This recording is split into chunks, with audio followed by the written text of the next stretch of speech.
Kalau ngomongin film bagus, biasanya itu adalah karena ceritanya relate, alurnya nggak ketebak.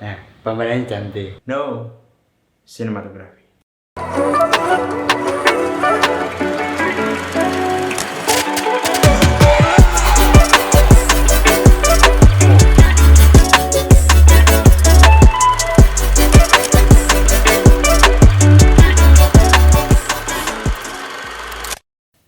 Hari ini kita bakal ngeliat sinematografi dari film Thailand yang satu ini.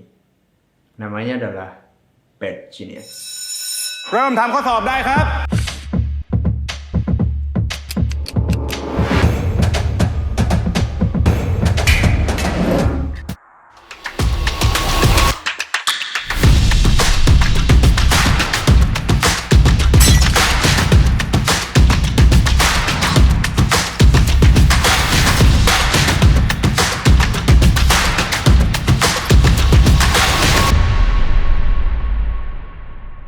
Film ini nyeritain tentang sekelompok anak SMA yang menciptakan cara untuk mencontek untuk menghasilkan uang.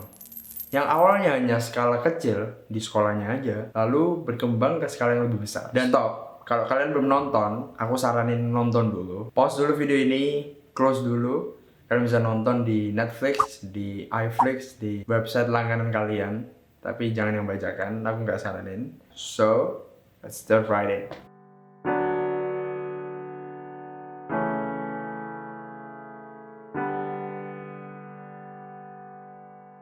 Alright, poin pertama yang aku mau sebutin di sini adalah shot layers. Yang adalah layers di dalam shot. Nah ini cukup macam-macam sebenarnya toolsnya. Bisa dari framing, bisa dari warna, atau sesimpel foreground background. Itu bisa bikin layers di dalam shot. Untuk di Bad Genius ini, Nata Wood Ponpiria lebih banyak menggunakan framing seperti scene di awal-awal ini. Yang pertama, di bagian depan ada framing pintu yang menunjukkan kalau mereka berada di dalam ruangan. Lalu kedua adalah framing jendela.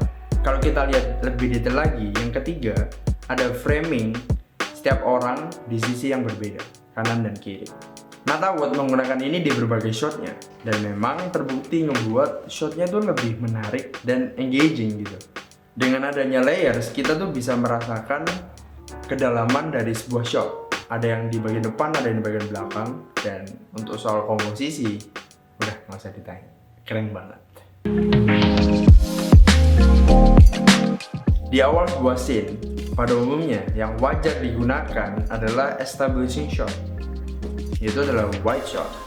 Uniknya, di film ini banyak banget close-up shot di awal-awal scene. Nata Wood menggunakan close-up shot ini untuk transisi dari scene satu ke scene lainnya. Karena dia sering, audiens gak bakal sadar close-up shot yang mana yang akan mengantarkan dari scene satu ke scene berikutnya.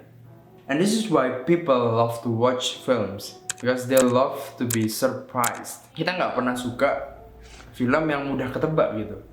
Dan dengan adanya close-up shot, Nata Wood Ponpiria membuat kita constantly surprised. Kita suka mereka-reka apa yang akan terjadi setelah ini. Dan gak ada orang yang mau nonton yang ceritanya tuh predictable. Ya gak seru dong. Oh ini nanti dia kayaknya jadian sama si itu deh. Iya kan? Iya, bener. Terus dia bakal sakit, terus koma. Iya kan? Terus dia bakal ditolongin sama si kampret. Dengan adanya variasi shot yang tidak beraturan, jalan cerita jadi berjalan secara smooth dan seamless. Kalau bicara tentang sinematografi, pastinya nggak lepas dari pace, yaitu kecepatan atau tempo dari sebuah cerita atau alur atau scene. Nah di Bad Genius ini yang aku rasain adalah it thrills me the whole movie. Ini ya merinding terus. Kayak ini bukan film pembunuhan atau film action atau film horror, tapi kayak the suspense kayak ada terus. Karena seperti yang kita tahu, kalau kita pernah nyontek, dan aku yakin kita semua pernah nyontek, sensasi, perasaan yang kita rasakan waktu kita nyontek itu deg-degan banget.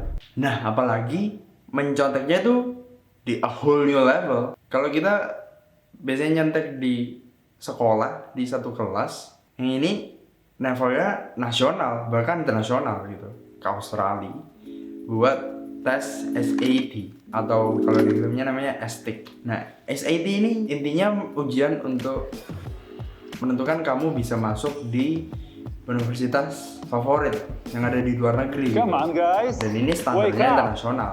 The fourth one, sound design. Hampir keseluruhan film sound desainnya top, juara. Setiap kamera movement, guratan pensil, suara kertas, bahkan sampai lirikan mata itu ada soundnya. Dan cocok banget gitu. Kalau misal ada dari kalian yang belum nonton film ini, aku rekomen kalian pakai earphone atau headphone biar bisa ngerasain full setiap detail terkecil dari soundnya karena sangat well built dan sangat well designed gitu. And I love the classical choice. Sebelum nonton film ini, aku tuh udah suka sama lagu klasik, musik-musik klasik gitu, seperti Bach, Mozart. Tapi karena film ini, aku jadi lebih suka lagi dan hampir sebulan 2 bulan setelah aku nonton, yang aku dengerin ya film klasik itu. Oke, sebenarnya film ini adalah film yang cukup lama. Seperti yang aku bilang tadi, dirilisnya tahun 2017. Jadi syutingnya di tahun 2016-nya. Dan direkturnya Natawut Ponpiria itu ngedevelop skripnya itu 1,5 tahun. Lama banget. Direktur Parasite itu ngedevelop skrip serumit itu 1 tahun. Ini lebih lama, tapi worth it sih. Karena masuk ke banyak film festival. Sejak itu Thailand movies and never look at the same thing again. Ya memang dari dulu udah bagus sih. Cuma yang ini exceptional. Jadi sangat gak heran kalau hasilnya tuh keren banget. Gak kalah sama film-film lainnya yang ada di Netflix atau Disney atau Hot Office. Hot Office. Hot Box apa? Box Office. Nah itu. Jadi kalian wajib banget nonton. Harus nonton. So, that's it for this video. Kalau misalnya kalian suka sama video ini, boleh like, comment, dan subscribe. Juga share ke teman-teman kalian yang belum nonton, ajakin nonton bareng. Dan till next time. See ya.